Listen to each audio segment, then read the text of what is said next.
Hi,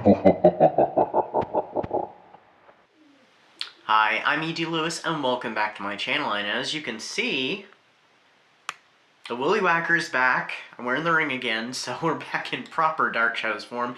You can barely see the cane, of course. It's literally resting on my feet, and I have my feet at a weird angle, so you can actually somewhat see the cane, because here's it sitting on the floor. I did almost forget it this time. So I got right back up before I started filming. I'm like, okay, so I put on the ring, got the cane, we're ready to go. So, this is another Dark Shadows review, as you can see. This will be the last one for 2025, but there will be more in 2026.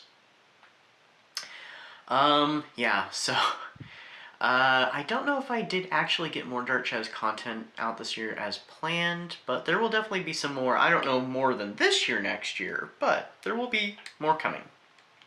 Especially since we'll be celebrating 60 years of Dark Shadows. I celebrated my 20th anniversary of becoming a fan of the show. I'm not really sure exactly the exact date. I don't think I could remember the exact date for sure. Well, I could probably look it up, because I know what day it... Well... No, I could not say what day of the week it was for certain. But I know the day that we stumbled upon Dark Shadows VHSs, though. I know what day of the week it was for that. So, you know, it was like the ending of August, start of September, 2005, so... yeah. But anyway, so today I'm doing a review of the audio drama Dark Shadows, A Collinwood Christmas. And yes, this is my only holiday-themed video that you're getting this year, because I've gone anti-holiday. I do not celebrate Christmas, does not mean that you can't. I celebrate Yule, but I've gone very anti-holiday this year. I still will be acknowledging Yule, of course. I've just, yeah, I'm not going there. We're not doing the holiday stuff. No holiday stuff except for this, and a couple things that do get passes from me, like the Nutcracker. I will watch that, and A Christmas Carol. And I do partake in certain, you know, foods and stuff. So, I love eggnog. But anyway, so this one, I believe it came out in 2012. Not very long. It's just under an hour. It is by Lizzie Hopley, and it stars Jameson Selby as Jameson Collins, the father to Elizabeth and Roger, and the nephew of Quentin Collins, as well as Lizzie Hopley as Ivanka Romano. Ivanka Romano is an ancestor, well, at least I didn't say ancestor, is a descendant of King Johnny from the 1897 storyline. So this takes place when Jameson is all grown up, and he's actually being played by Jameson Selby, who also has played, you know, Ed Griffin and I think a couple other characters in the Big Finish Dark Shadows audio continuation series. And of course, Jameson Selby is the son of David Selby, famous for playing Quentin and Charles Collins. So this takes place while Jameson is all grown up, and he already has his two children, Roger and Elizabeth. Unfortunately, his wife is no longer with them, and that's part of the mystery, as he is haunted by the loss of his wife.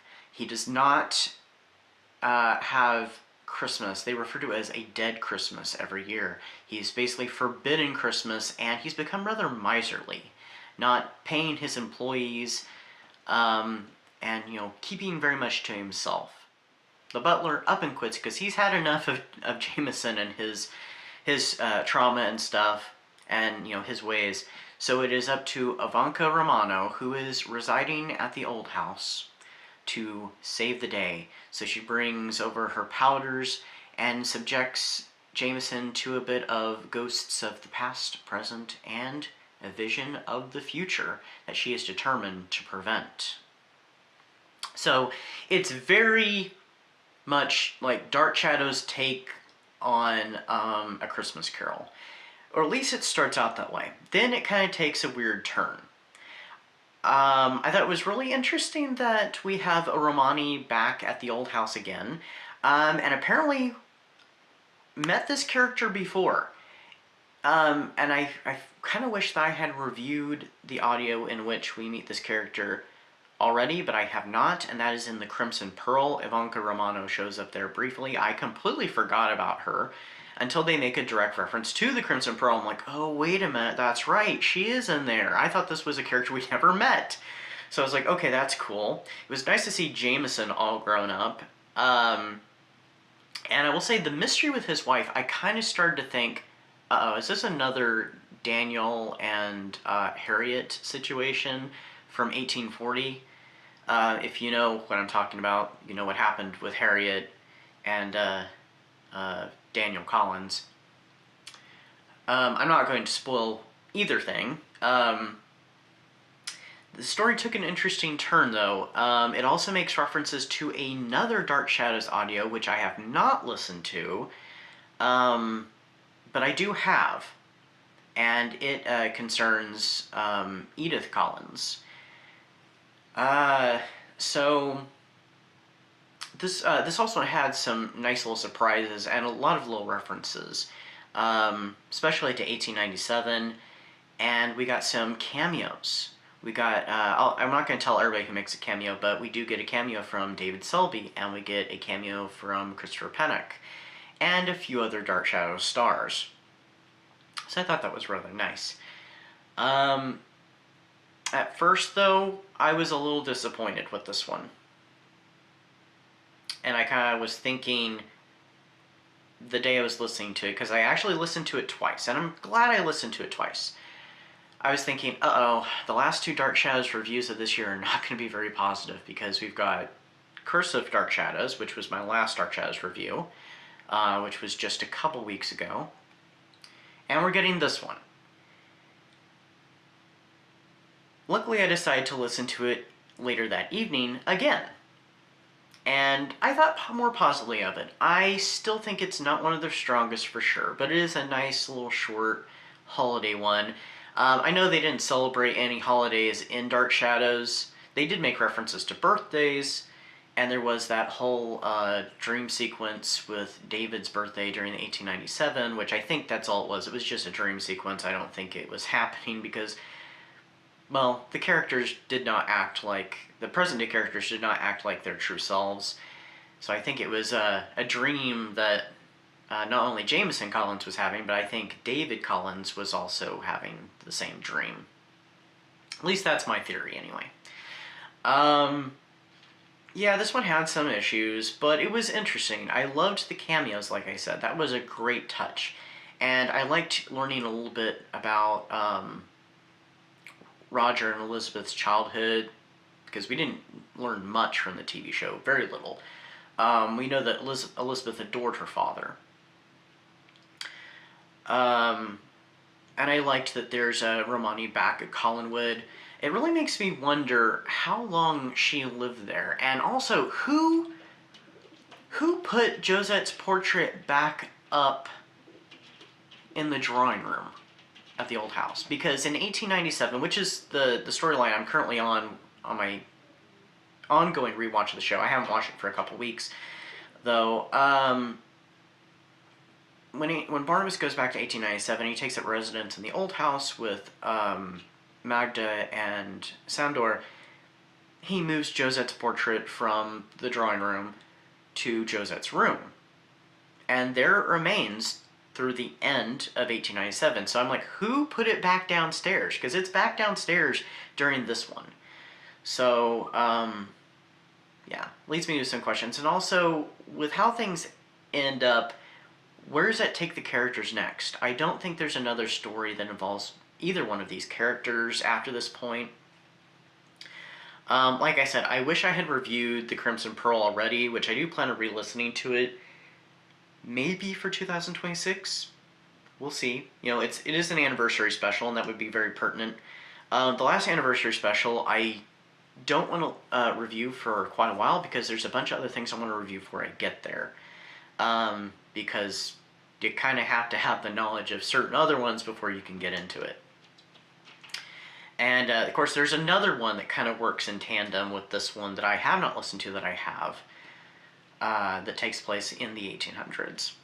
So, what did I rate this one? Well, I almost rated it like 3.5 stars. I put 4 stars on Goodreads and on Audible.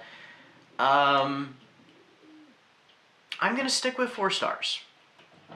And it's only because I did a re-listen. Otherwise, it would have been 3.5. So, it's worth listening to. It's not as good as The Christmas Presents from the first season of audio dramas. I love that one. That's one of my favorites from that season. But this was still entertaining. And, you know, it had some nice things about it. It had something kind of meh about it. And we got to explore more of the Dark Shadows lore. So, anyway. That's my review. For anyone who celebrates the holiday season, I hope you have a happy holiday. I did want this review to come out a little sooner than I planned, but things had to be rearranged. And, you know, that's fine. It's still pertinent, because this will come out, I think, the 20th? Is it the 20th? Whatever.